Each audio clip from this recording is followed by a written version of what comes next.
नमः। हे वेदो वरु वेद के, ऋषिगण तुम्हें प्रणाम। गुरु को आशीर्वाद दें, पाऊँ शुभ परिणाम। बोलिए वेद भगवान की जय। हाँ बंधुओं, वेद परिचय के अंतर्गत ऋग्वेद परिचय दे रहे हैं। और प्रथम मंडल, जैसा कि आपको बताया पूर्व में कि ऋग्वेद में 10 मंडल हैं, उसमें से प्रथम मंडल का 34वां सूक्त चल रहा है। और इसमें आज देखिए 12 ऋचाएँ हैं आज। और हिरण्यस्तूप चल रहे हैं, वही ऋषि है जो गत वीडियो में आपको बताया था, हिरण्यस्तूप और आंगिरस। अब इस बार देवता बदल गए हैं। देवता किन देवताओं की स्थिति है आज? अश्वनी कुमारों की है। अश्वनी कुमारों के बारे में आप जानते ही हैं, ये सूर्य के पुत्र हैं और ये देवताओं के वैद्य हैं। अश्वनी कुमार छंद इसमें बदल गया है आज। जगती भी आ गया है, त्रिष्टुप भी है। ये संस्कृत के छंद हैं। इनमें ये जिनको अच्छी तरह से ज्ञान है वो उसको ठीक तर्ज में गाते हैं। हम तो थोड़ा सा केवल अपने ढंग से उनका उच्चारण टूटी फूटी अपने ज्ञान के हिसाब से कर रहे हैं, तो इसमें बहुत सी त्रुटियाँ भी आ जाएंगी बोलने में, पर आप क्षमा करेंगे। हमारा ये बाल प्रयास है। बट जो बालक है तो तरी बाता सुनई मुदित मन पितुरी माता, तो ये मान करके आप सुनिएगा। तो लीजिए चलिए, आज हम 12 ऋचाएँ। त्रिशन्नो अद्या भवितं न वेदसा विभुर्वा याम युतो रात्रिस्वना विभो हि यंत्रम हिम्येव वाससो अद्या अभ्यायम सैन्या भवितं मनीषिभिः। विद्वानों के माध्यम से हमें प्राप्त होने वाले अश्वनी कुमारों, यानी विद्वानों ने जानकारी दी कि भाई अश्वनी कुमार भी हैं देवताओं में, तो तुम 3 बार आओ। देखो अब इनको 3 बार बुला रहे हैं। कोई ना कोई रहस्य भाई इसमें। सर्दी में जैसे वस्त्रों का आश्रय लेना पड़ता है, वैसे ही हमें तुम्हारा आश्रय है। देखिए अब कहाँ को उदाहरण दिया। कहने का अर्थ है कि वेद काल में वस्त्र भी जो है बनते थे भाई, वस्त्रों की खोज भी हो चुकी थी है, वस्त्रों के बारे में भी लोग जानने लगे थे। तो ये बताया पहले ऋचाओं में। त्रापवियो मधुवाहिने रथे सोमस्य वेनायन विश्वेद विदुः त्रयः स्कम्भासाः स्कवितास आरभे त्रिनक्तम याथस्त्र वाश्विना देवा। मधुर रस सोम को वहन करने वाले रथ में वज्र के समान तीन पहिए लगे हैं। देखिए अब एक नई बात आपको मालूम पड़ेगी है।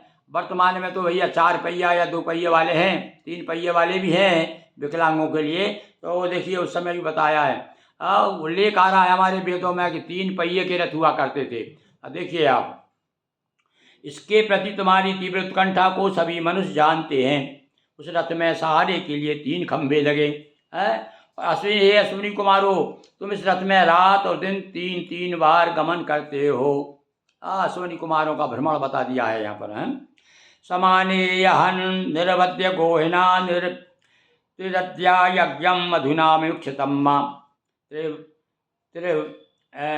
त्रिर्वाजवतीरिषो अश्विनायवम दोषा असमभ्यमुसस्र विनवतम।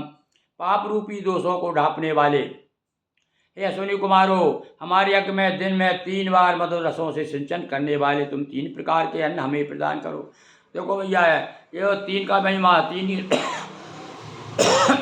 बार दिन में 3 बार घूमते हैं।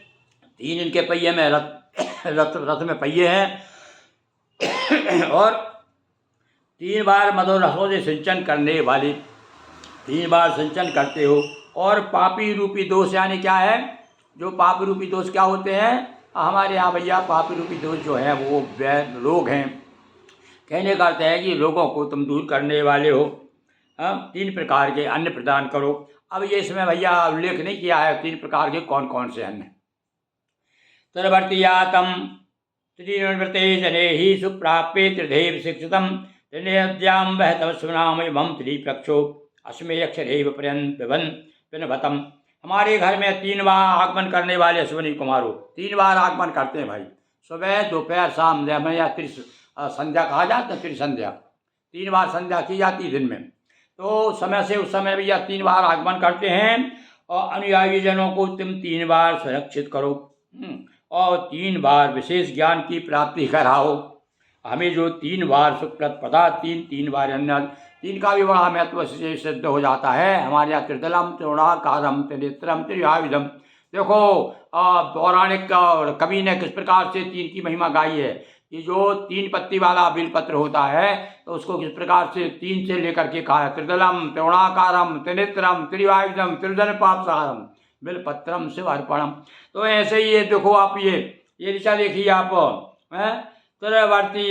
त्रिवर्तीयार्थम त्रिनिवृत्ते जनित्रिये सुप्राव्ये त्रिधैव शिक्षितम त्रिनाद्याम बहतमश्विना एवं त्रिपक्षोऽस्मे अक्षरे पिनवतम।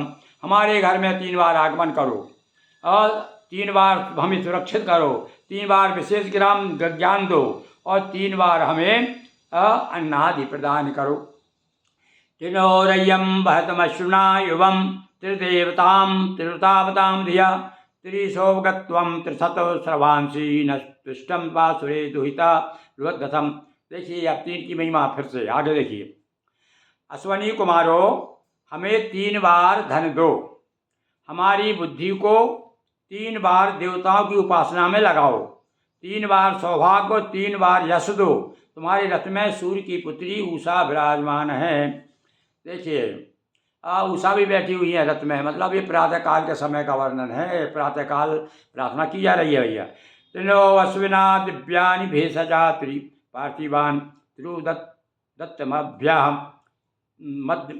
मबध्याम ओमानम संयोर्ममकाय सूनवे त्रिधातु सर्ववहतम सुबस्पति।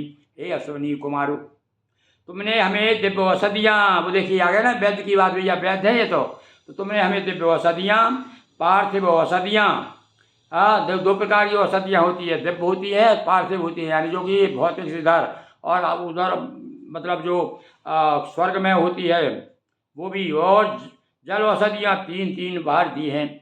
मतलब कहना चाहिए अभी भी जो है कई बार वैद्य लोग कहते हैं कि भैया आप सुबह प्रातः दोपहर 3 बार लो दवाई, आप बीमार हैं तो लगातार 3 दिन तक 3 बार लो तो अच्छे हो जाओगे। तो देखिए आप यहाँ भी वही कह रहे हो हमारे पुत्र को अच्छा सुख एवं सुरक्षा तुमने दी है, 3 धातुओं से मिलने वाला सुख, 3 धातुओं वाला कोई औषधि होगी भाई इसमें 3 धातु मिला करके। वैसे हमारे यहाँ प्रसिद्ध रूप से तो रजत तांबा और स्वर्ण ये 3 धातु बड़ी प्रसिद्ध हैं। आरोग्य और वैभव आदि भी प्रदान किया है। किसी के पुत्र को ठीक कर दिया होगा, वो ऋषि कह रहे हैं तुमने हमारे पुत्र को अपनी औषधियों से 3 बार दे करके और ठीक कर दिया।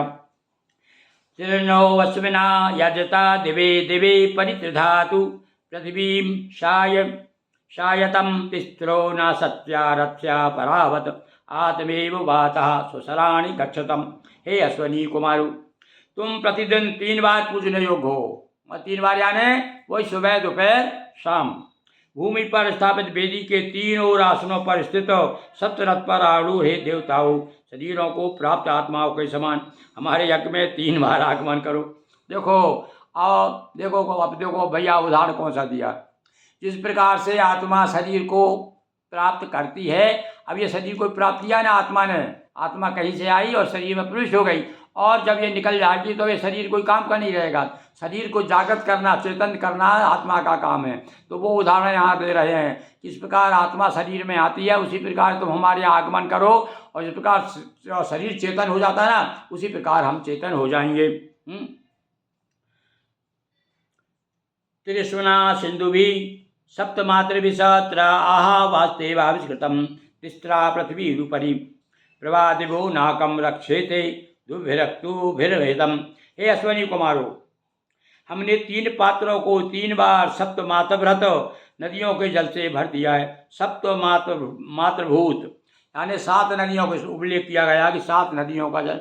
देखो अब वेद से चला रहा भाई, आज भी हम जब कोई शुभ काम करते हैं तो भैया पवित्र नदियों का जल लाइए। यज्ञ वगैरह में तो सब नदियों का तीर्थों का जल बुलाया जाता है, जब राजाओं को अभिषेक किया जाता तो सब तीर्थों का जल बुलाया जाता था। तो यहाँ भी देखो कह रहे हैं वो हवि को भी 3 भागों में विभाजित कर दिया है। आकाश में गमनशील तुम 3 लोगों की दिन रात सुरक्षा करते हो। और भैया लोक भी तो 3 ही है ना, हैं? तो ये तीनों लोगों की अश्वनी कुमारो, तुम वैद्यों देवताओं को भी ठीक करते हो, मनुष्यों को भी करते हो, और आकाश में तो 3 लोग जो है तीनों लोगों को सुरक्षा करने वाले हो। क्वत्रिचक्रा त्रिवतो रथस्य क्वत्रयो बंधुरोरे सनीला कदा योगो वाजिनो राजवत्स्य यान यज्ञम न सत्योपयाथा। तुम जिस रथ के द्वारा यज्ञ स्थल पर पहुँचते हो, हे अश्वनी कुमारो, उस किनारों वाले रथ के 3 चक्र कहाँ हैं? ऐसे एक ही आधार पर स्थापित होने वाले 3 स्तंभ कहाँ हैं? शब्दकारी इसको रथ के साथ कब जोड़ा गया? भैया इसका तो बड़ा आध्यात्मिक अर्थ, बड़ा गहन अर्थ है, और कोई विद्वान यदि कोई गुरु मिल जाएगा हमें तो उससे ज़रूर लाभ लेंगे। आपको भी कहीं कोई ऐसा विद्वान आपके आसपास हो तो बताइए कि भैया ऐसा ऐसा गुरु जी ने ये क्यों वो मंत्र का अर्थ किया है अपनी क्यों ग्रंथ में से, तो आप इसका आध्यात्मिक अर्थ क्या है वो बताने की कृपा करें। तो लीजिए आज हमारा अभी 12 है, 22 में 9 हुए हैं, और सुन लीजिए 3। आना सत्या कक्षतम हुयते हविर्मध्या पिपितम मधुपे मधुपेभिराशवी वो ही पूर्व सवितो ससो रथमृताय चित्रम घृतवंतम वस्यति। हे अश्वनी कुमारो, यह हवि तुम्हें दी जा रही है, तुम यहाँ आगमन करो, मधु पीने वाले मुख से मधु का पान करो। मधु पीने वाला मुख, आओ देखो अब यहाँ एक बात हो, अपन लोग तो क्या सोचा हो सकता है और भी कोई मुख होगा उनका दूसरा जिससे मधु पीते हों, तो लिखा है मधु पीने वाला, यानी मधु का पान करो। प्रातःकाल सूर्य तुम्हारे रथ से निमित्त प्रेरित करता है, प्रातःकाल सूर्य तुम्हारे रथ के निमित्त प्रेरित करता है, तुमको सूर्य जो है प्रेरित करता है, रथ में बैठ करके आप पधारिए। आन सत्यात भिरे कादशे रिहा देवी भिरयातम मधुपेम स्वना प्रावतारिष्टम नीलपांसि मुक्षितम सेधनम द्वेषो भवितम सचा भुवा। यज्ञशाला में मधुपान के निमित्त हे अश्वनी कुमारो 33 देवताओं सहित आगमन करो। हमारे पापों का अंत करने वाले, हमें दीर्घायु प्रदान कर, हमारे हृदय को समाप्त कर, हमारे कार्यों में सहायता करो। यहाँ पापों को नाश कैसे करते हैं? आपका रोग मिट गया यानी आपका पाप मिट गया, क्योंकि पाप का फल है रोग। तो यह बता रहे, उनसे प्रार्थना कर रहे हैं। आनो अश्विनाथ ऋता रथेना वांचम रयिम वहतम सुवीरम शृण्वन्ता वम वसे जो हि भीमी विधान तो भवितम बाजसातो यदक्षरम पदम भ्रष्टम मात्राहीनम च भवेत् तत्क्षम्यतां देवो प्रसीद परमेश्वर। त्रिकोणात्मक रथ द्वारा, त्रिकोणात्मक रथ भी देखो 3 कोणों का है, 3 कोण का रथ है भाई। अब वेदी भी 3 कोण की बनती है, बड़ा महत्व है 3 का। हमारे निमित्त धन ऐश्वर्यों को लाने, कहते लोग तो यहाँ तक कहते हैं भैया पहले 3 ही वेद थे, उसके बाद में चौथा वेद आया अथर्ववेद। तो यहाँ 3 की बात है। हे अश्वनी कुमारो, अपनी सुरक्षा के लिए तुम्हारा जो आह्वान करते हैं उनको सुनो। संग्राम के समय हमारे बल की वृद्धि करने वाले हो, और बल कहाँ से आएगा? जब निरोग हो जाएगा आदमी। तो प्रार्थना कर रहे हैं कि हे अश्वनी कुमारो हमारी सहायता करो, यदि कहीं हम लड़ने वड़ने का काम आ जाए, संग्राम का हो जाए, तो हमको उसमें निरोगी रहेंगे, काया अच्छी रहेगी, तो हम बराबर दुश्मनों का सामना करेंगे। बोलिए वेद भगवान की जय।